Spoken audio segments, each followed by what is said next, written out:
Welcome to this session on JavaFX and Seam. So, my name is Max Katz. I'm from Exadel, and we're actually the company behind ReachFaces, Ajax for JSF, and a lot of the functionality in JBoss Tools / JBoss Developer Studio. You can check out my blog, my Twitter.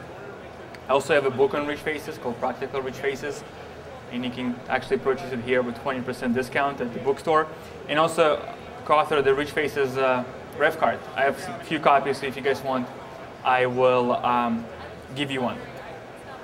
All right, I'm pretty sure most of you have heard about JavaFX, probably being, what is it, the fourth day of Java 1.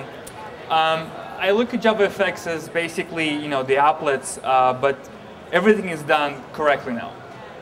Deployment, declarative language, startup time, everything. I mean, if you look at Java, go back to '94, that's, with the applets, that was really the first true RIA technology. Okay, but unfortunately, it failed due to many reasons. I mean, some of them are here. I mean, there was no way, there was no declarative way to define the UI. Installation, you would end up with 5 different Java runtimes, and you had no idea which one would launch. Download size, you have to wait for the whole thing to download and so on. All right, so now we have JavaFX, basically trying to fix all these problems, right? And I think it's doing a pretty good job. Okay, so again, kind of applets to zero, next generation of applets, all right? So again, expression language to define the UI. Obviously, it's based on Java, so you can integrate, use any existing Java class or any new Java class. And there are 3 modes of delivery, right? You can do just the browser as an applet. You can do web start. And you can also do standalone, the 4, and you can also do mobile. Okay? I mean, one issue today, and again, JavaFX is still pretty young. There is a lot of emphasis kind of on animation and games. If you go to the various examples, especially on the Sun, JavaFX.com website, again, a lot of animation, a lot of shapes, balls and so on, bouncing around. I mean, this is all good, but I haven't really seen any enterprise-level tools available yet. And again, it's still early, but there's really no mention. I mean, the question is, how do you integrate JavaFX with a server-side technology like Seam, for example?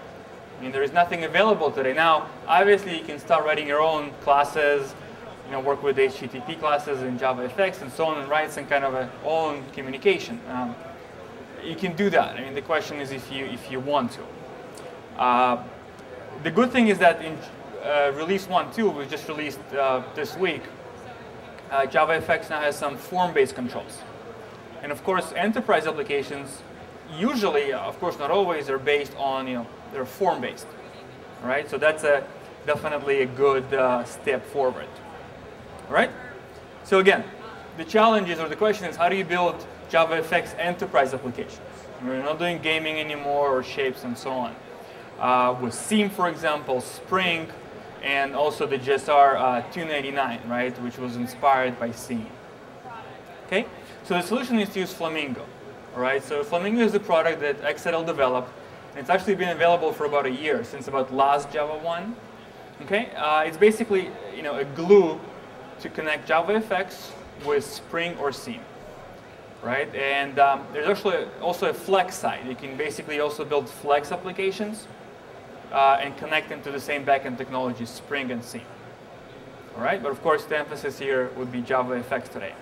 Just in case you're not familiar with Seam, I mean, it's a powerful framework for, for simplifying Java EE development. All right, we can leave it at that, at least in this context. All right. As for Flamingo, so what's available in Flamingo? So one feature is this Maven 2 project generation, like a Ruby on Rails. You enter a command, it's going to ask you a bunch of questions. What's the project name? What kind of a UI you want for JavaFX or Flex?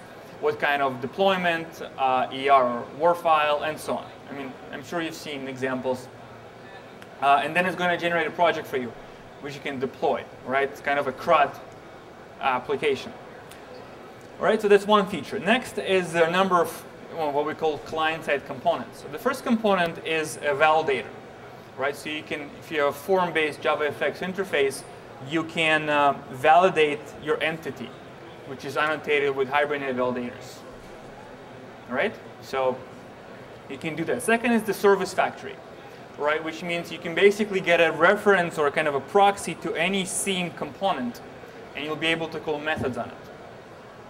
All right, SIEM service factory is very similar to just a service factory.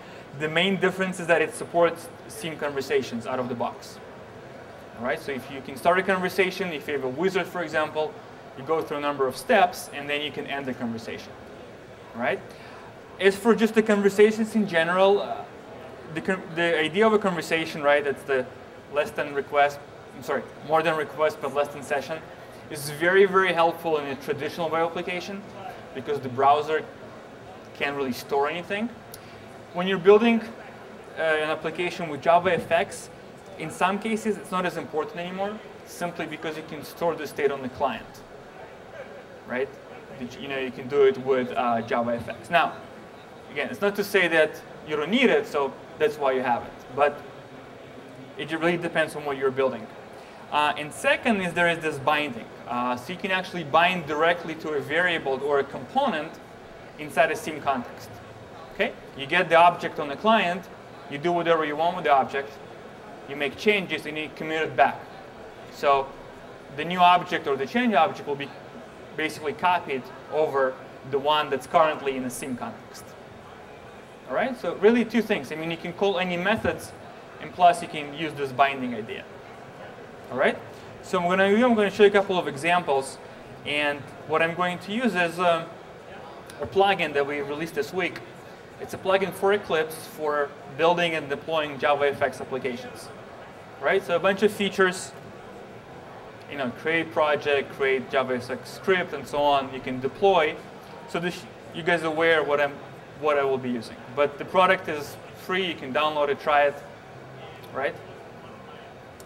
So let me go. Let me switch to Eclipse.